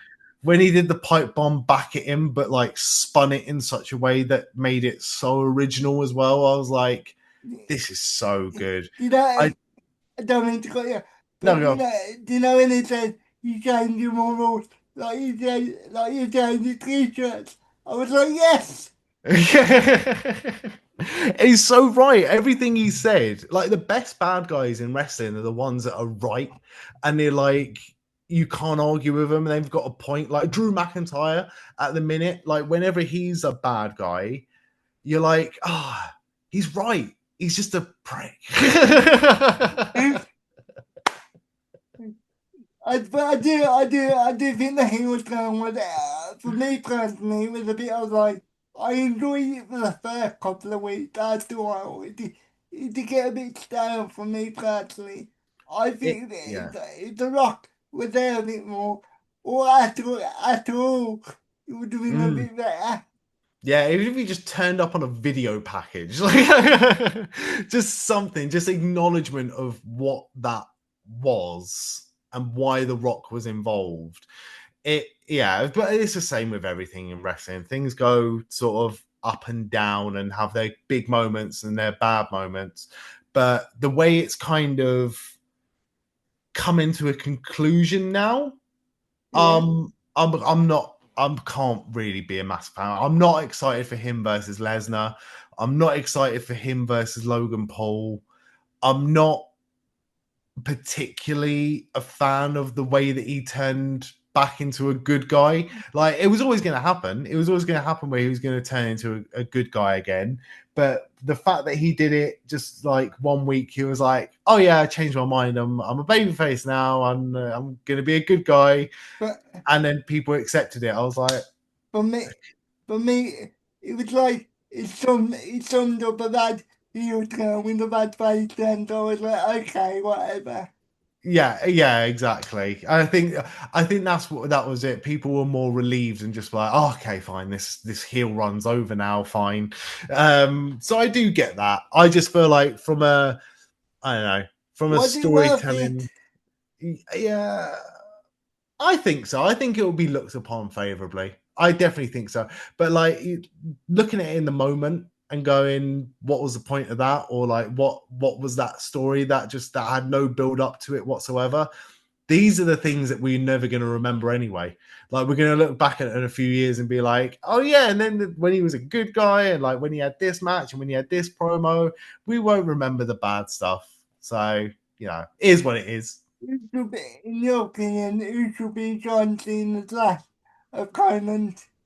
In an ideal world, and I know it's not going to happen because he works for AEW now, but I'd love it to be Edge. Like, I think that's one thing that maybe WWE are failing on. And I know they're trying to run shows against AEW to compete with AEW and to almost like snuff out AEW at this point, which is a real shame.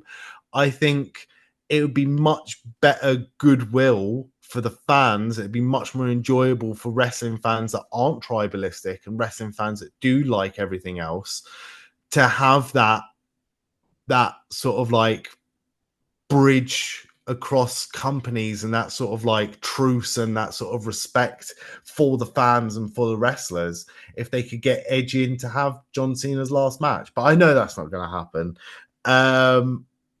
That's such a good question. Such a good question. Um, I don't know. Who would you have?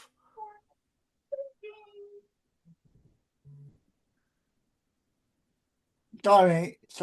That's right. I personally would have from Breaker, to be honest. Because Ooh. it seemed like they want Bron Breakker to be the next big star of the company. So why not just make Breaker as the next guy? If that's what they want to do. I definitely would like that. And I hope, even though, right, I am a big fan of Solo Sokoa. I genuinely really like Solo Sokoa. I think some of the character work and some of Hilarious. the some of the facial expressions he does, where he's like, like, I don't know. He's shown so much more personality over the last year than he has done as being like the street champion. But I don't think Solo Sokoa beating John Cena did Solo any favors. So I don't know. From a nostalgic point of view, I would like it to be someone older, but I don't Well, know. I don't know. but did that do anything for them though? If they beat Cena, but they've already beaten him 50 times. It doesn't. Yeah. No, Uh, no, it's a hard one. I at, think you make a really good at point. least at least with Ron Baker, you can say he was the person that retired John Cena to get Nick Lee, even though we know John Cena was retiring anyway. But at least he could say, at least he could say in promo, he could say in promos, I was the last person to beat John Cena. Yeah, no, that would really that would elevate him. I just thought of a really good answer, and I know. Feel free to disagree with me, okay? Feel free to disagree with me, but I think, and I actually said this a while ago, and I forgot I said this, but I think the person that should beat John Cena and retire John Cena should be Baron Corbin. They should bring Baron Corbin back and have Baron Corbin beat John Cena in his last match. Okay, okay. Okay, I'm gonna say, why do you think that? I'm not gonna say it.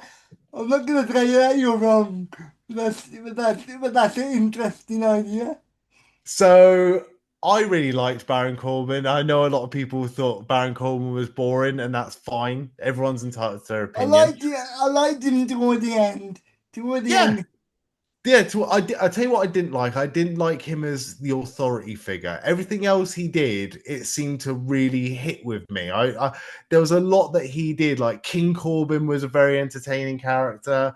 Um, there was a lot of stuff he did in NXT that was very good, but he was very dependable, and he was a guy that was very constant in like the pandemic era of WWE, and he was around for quite a long time. I don't think he got the respect that he deserved, really. And one of the things that I always felt sorry for him about was, remember when John Cena he never lost. For the longest time, John Cena never lost really to anyone. And then in a very short space of time, John Cena lost clean to Kevin Owens. And then he lost, I think, a couple of matches to AJ Styles. And then he had a pay-per-view match with Baron Corbin. And he just beat up Baron Corbin. And the match was about 6 minutes, and then that was it. And I was like, oh. I was like, Baron Corbin probably should have won that one. But yeah, and then Baron Corbin ended up retiring Kurt Angle, and that was a bad mistake. I think that should have been Kurt Angle versus John Cena in his last match. But if they'd have kept Baron Corbin on and then had Baron Corbin do stuff away from John Cena for the longest time, it would like be in NXT or whatever, Yeah. and then have him come back and be like, I retired John Cena and Kurt Angle. I think it would have made that retirement match, like Kurt Angle's retirement match, mean more, and it would definitely make it He would could have a ready-made storyline with John Cena as well. he could have called himself the Legend Killer. Yeah, he could be like, I retire people, like, And then he could have done a feud with Randy Orton. yeah, it would work so perfectly. But yeah, again, I don't think that's gonna happen either. But no, probably not. So as we start wrapping it up, I've got about two or three more questions. I'll read it through. but there could be a third one in there. Go for it. So, do you know if you didn't cover wrestling, what do you think would have been your main interest? Would you gravitate towards sports more, or would it be more video gaming, or would you find something else you think? That's a really good question. That's a really good question. They've all been good questions, but that is a really good question. Yeah, I think I look. I'm trying to think of it in like different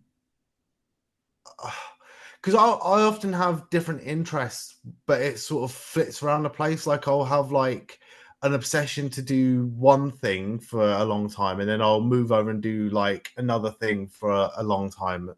But wrestling's always been one of those things that's been pretty much the only constant really throughout my life. So for something to be a constant, I don't know. It probably would be football. It would be football or some other form of entertainment. I think I definitely would be more into podcasts and maybe trying to give podcasting a go myself, but definitely like listening to other people's podcasts. Films, like we talked about the pandemic earlier. One thing that I tried to do throughout the pandemic was watch as many comedy films as possible. And I think I must have watched two a day. And I have watched some awful, awful films. But like every now and then I will come across a film, a comedy film that I've never seen before, and I'll be obsessed with it, or I'll be like really, really, really into it, or really glad that I ended up finding it. I'll recommend, just off the top of my head, Super Troopers was one of the films I ended up watching, and Super Troopers 2 came out like 10 years afterwards. But I'd never heard of that film.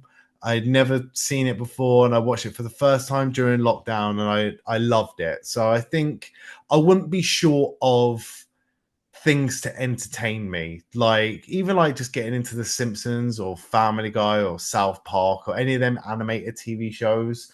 But as a constant, I'll probably be a bit more into football, but I'm still getting there. I'm still relearning everything about football now.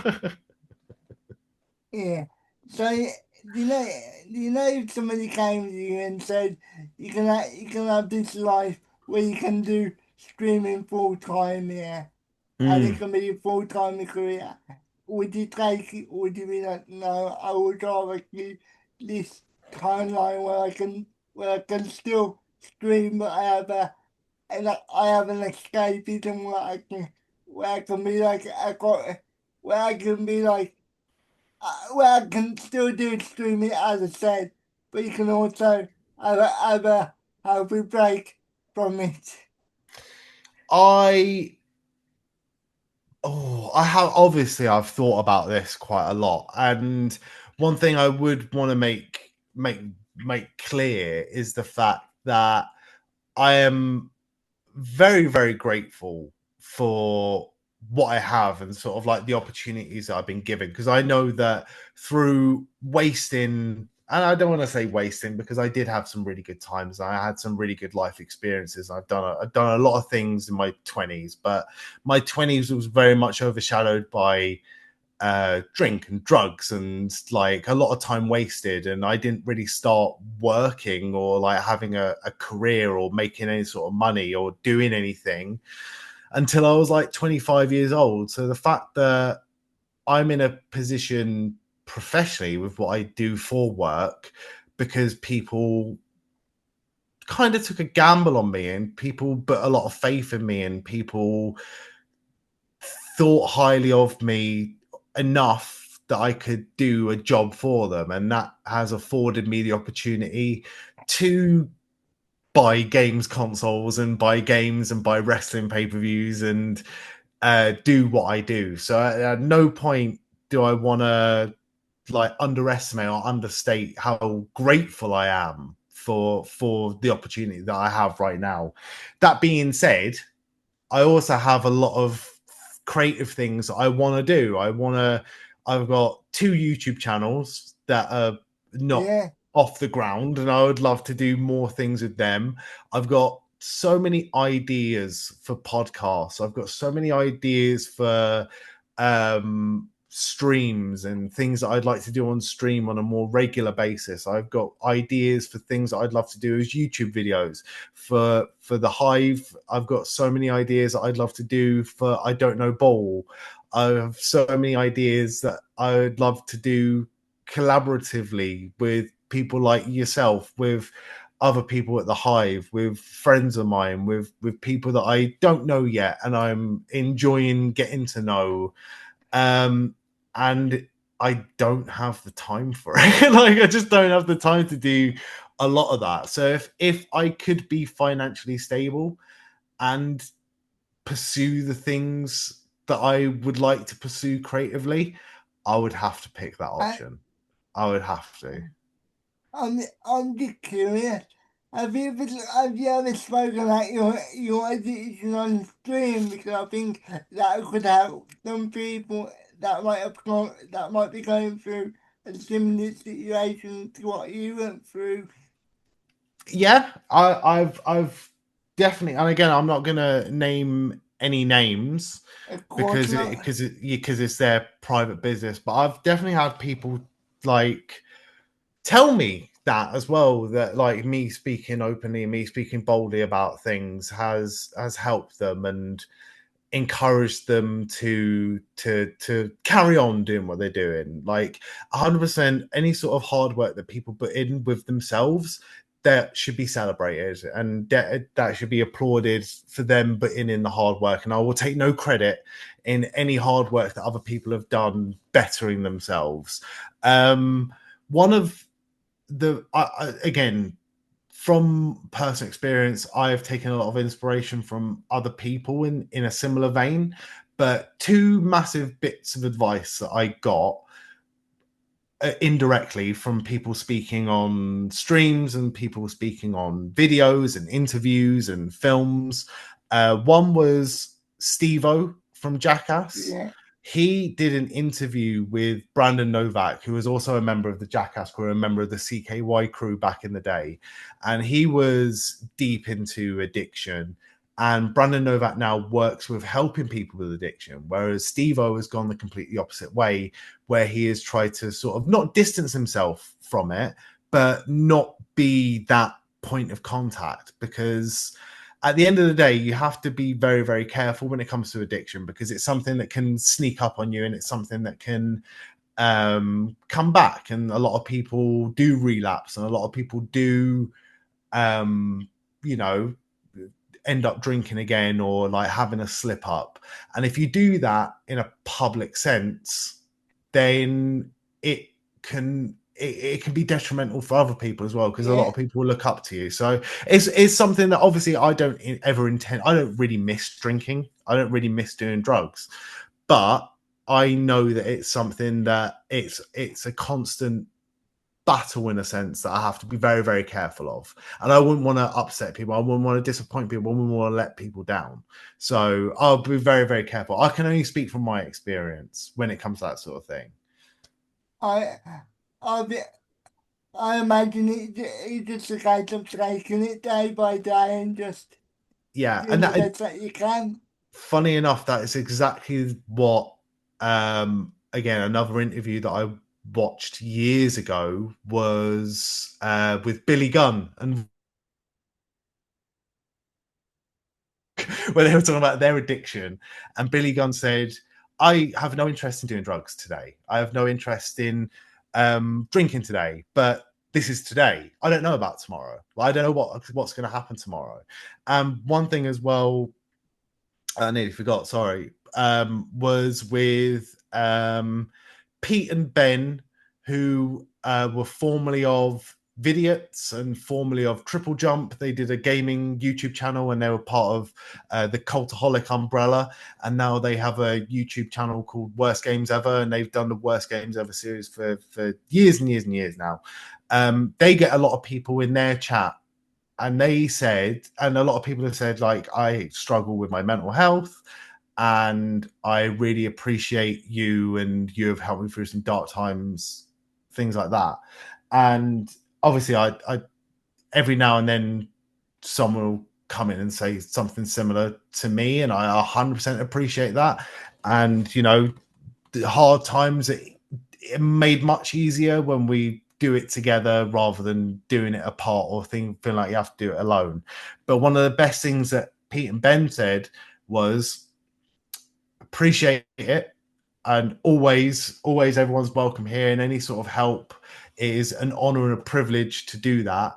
But the best thing that they can do from their perspective, and the best thing I can do from my perspective, is not give advice, but the only advice I could give is that if you are going through dark times, if you are going through struggles in your life, the best thing you can do is speak to a professional about it, and speak to someone. Like, if you're in the UK, refer yourself to the NHS, go talk to your GP, speak to someone. If you can get private healthcare, private mental health healthcare, do that. There's hotlines and numbers available. Mind are an incredible charity that I had the privilege of doing some charity work for on a couple of occasions now.